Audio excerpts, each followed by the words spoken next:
Hey everybody, last week I launched the Customer Success Monthly Jobs Report, outlining what's going on with the customer success role around the world. One of the things I found particularly interesting in that research that I was doing was how the landscape in the United States was changing due to the rise of remote work. And what we really saw in the data was that a lot of the big major tech hubs in the US are starting to lose the number of customer success managers, while many of the smaller up and coming cities are gaining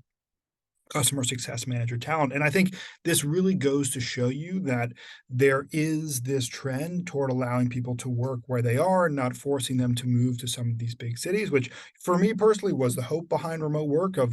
stopping some of the brain drain, letting folks live where they want, being able to have affordable cost of living in different places around the country. But really interesting that the data is really starting to show this now where we're, cities like San Francisco, New York, Boston, we're seeing this decrease and there's other cities where we're seeing a bit of increase. I would say overall in the US, the customer success manager population is staying about the same year over year. Obviously, what we've gone through the last year, not a huge surprise that there's not a ton of growth, but I do think there is growth coming in the future. We're seeing it in Europe more so, where many of the fastest growing cities are now in Europe, and we're seeing a continued rise in the customer success manager role. So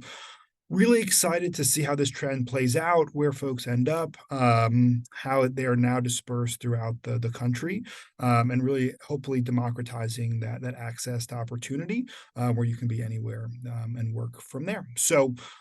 check out the full report, in my newsletter, Customer Success Monthly.